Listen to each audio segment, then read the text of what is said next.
When does free speech in a public school stop being a right and start becoming a crime? Recent jarring events in California, where students used their bodies to form hate symbols and then posted them online, are providing a clear, legally definitive, and truly shocking answer. That really is the core conflict we have to unpack today. Mhm. You, our listener, shared a trove of sources with us. Legal analyses, district reports, state findings, all of it centered on this really agonizing balance between a student's constitutional right to expression and the school's non-negotiable legal duty to ensure a safe, non-discriminatory environment. And this isn't some theoretical debate, right? The immediate context for this deep dive is the Branham High School incident in San Jose. That's where that legal line wasn't just tested, it was, dramatically breached. It was, exactly. You had multiple students lie down on a football field to physically form a swastika.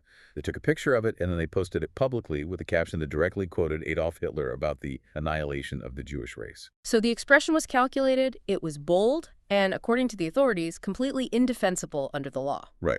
And this is not a situation where administrators just want to avoid, discomfort. No, this is about real targeted harm. It is. Our whole mission today is to move past the rhetoric and look specifically at the legal machinery, the Supreme Court standards, the state mandates, that clarify exactly when a school can and, in fact, must restrict this type of hateful expression.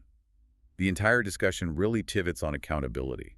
Expression is restricted the moment it is legally deemed to invade the rights of others. Okay, let's unpack that crucial foundation.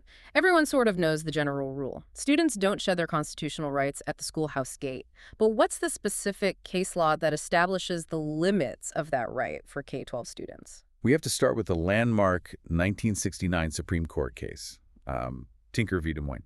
That case affirmed that students keep their free speech rights, even for controversial or symbolic acts. Like wearing the armbands to protest the Vietnam War? That was the one. That's the one. And it means schools cannot restrict speech just because it leads to discomfort or inconvenience among staff or other students. The protection is broad.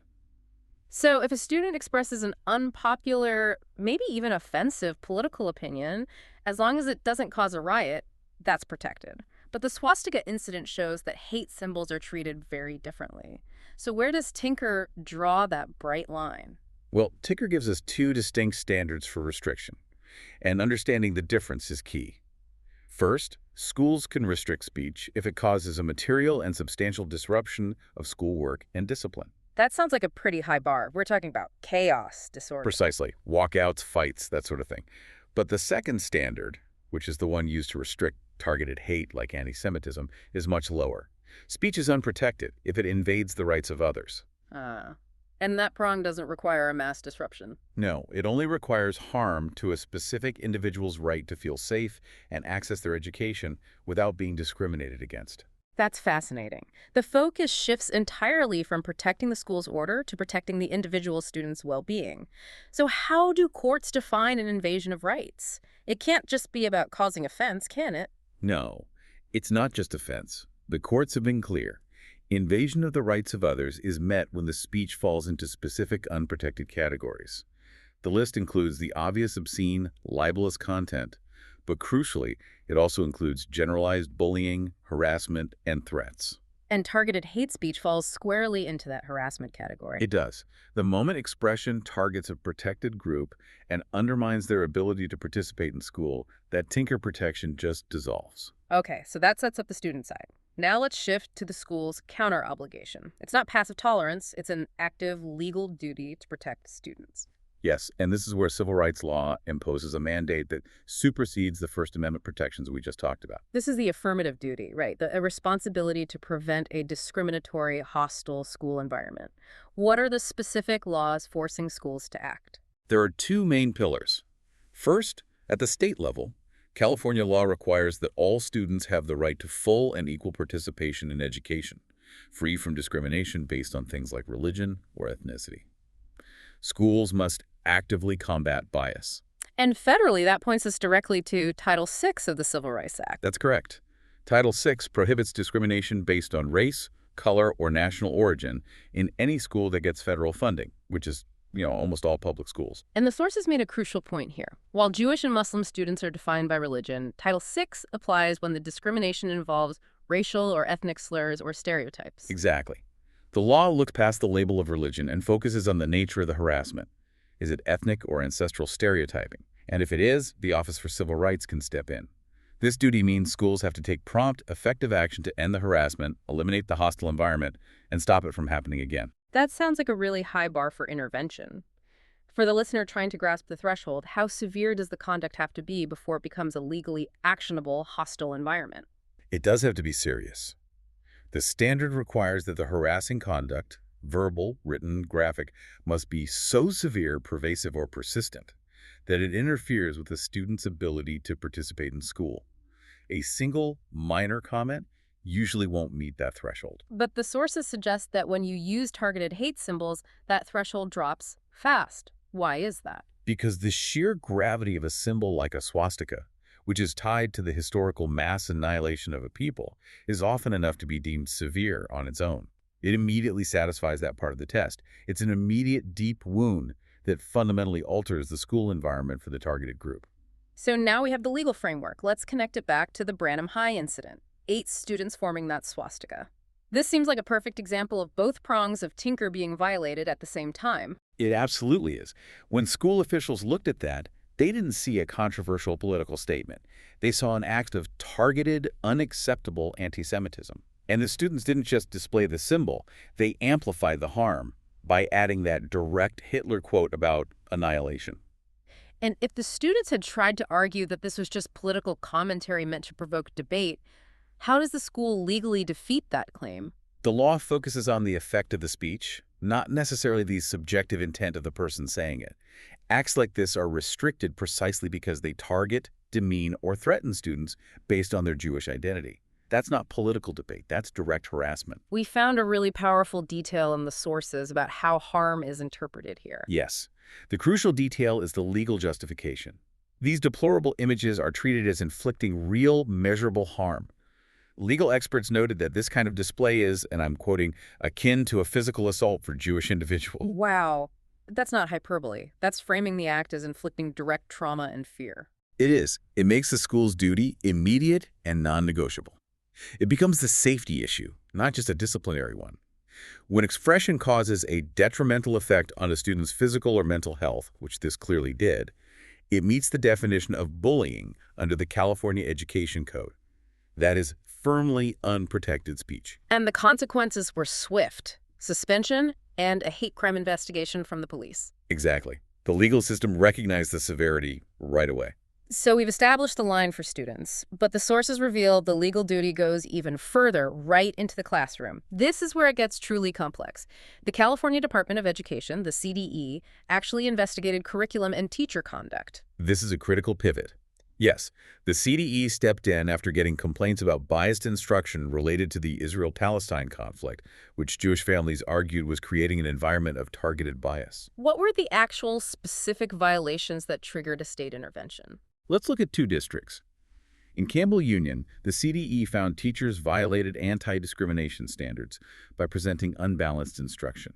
For instance, a teacher assigned students to consider if Israel is a settler colonial state, but provided no counter-viewpoint. None at all. So the failure wasn't teaching a controversial topic, but violating the legal requirement for neutrality and balance. That's the subtlety of the law here. The most telling example was a student presentation titled Genocide of Palestinians.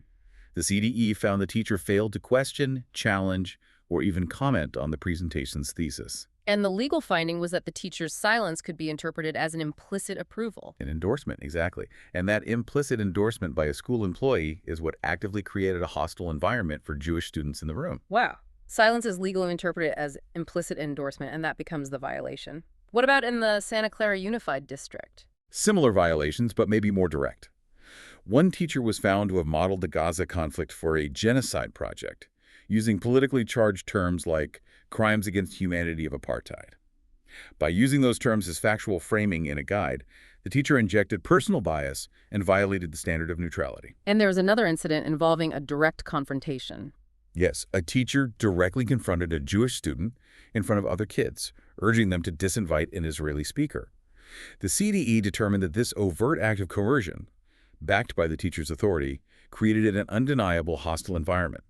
So what does this analysis mean for school districts everywhere? It's a powerful statement that neutrality requires active engagement, not just passive. It means the legal duty to protect students extends far beyond just stopping direct hate speech. It requires schools and staff to ensure curriculum is balanced, non-biased, and, crucially, that if biased content is presented, it must be actively corrected or contextualized to prevent the appearance of school approval. The sources show the CDE investigations didn't just end with a reprimand. They came with mandates for systemic, enforceable change. What did schools have to do? The CDE issued legally binding orders. Campbell Union, for example, was ordered to provide at least 1 full hour of anti-bias training for all English and social studies teachers, the staff most often handling these topics. And what about for Santa Clara, where the staff actions were more direct? They faced even broader requirements. They were ordered to train all high school staff administrators, teachers, everyone on students' rights against discrimination and harassment. They also had to create clear protocols to protect student complainants from retaliation. So it acknowledges the failure was systemic, not isolated. A wholesale staff re-education, basically. And beyond the required legal training, the sources show a clear shift toward proactive education to address the roots to the hate. What specific partnerships did they form? The districts were directed towards specific educational partnerships. They worked with the Anti-Defamation League, the ADL, the Jewish Community Relations Council, or JCRC, and the Bay Area Jewish Coalition to develop sensitive and accurate lessons. And what about educational materials to tackle the carrot symbols, like in the Branham case? They implemented what the sources call multiple educational approaches. This meant using resources from the U.S. Holocaust Memorial Museum, like lessons on understanding Nazi symbols, to ensure historical context is delivered accurately. They also started using the IARI working definition of anti-Semitism as an educational tool to help staff understand what contemporary anti-Semitism looks like. So the ultimate solution isn't just punishment, it's intentional, mandated education for everyone. Absolutely. To synthesize all this, the deep dive confirms that while K-12 students have constitutional rights under Tinker, those rights are clearly subordinate to the school's non-negotiable obligation to protect students from targeted harm under Title VI. The threshold for defining hate symbols as an invasion of the rights of others is firm and intentionally low because the harm is immediate and acute. For you, the listener, the takeaway here is clarity. When you're confronting all the information and rhetoric on these topics, understanding the law, specifically the two prongs of Tinker and the active duties of Title VI, gives you an objective framework. It lets you define what is protected debate and what is legally actionable harassment. And here's a final provocative thought for you to consider, and it comes directly from the CDE's findings. Schools were found to violate anti-discrimination standards not just by allowing bias, but by failing to correct it, by implicitly endorsing biased student presentations through silence. If, in the structured environment of a classroom, a teacher's silence is legally interpreted as approval of hate, what broader responsibility does that place on all of us, on all adults and institutions, when similar hate is normalized online or in public discourse?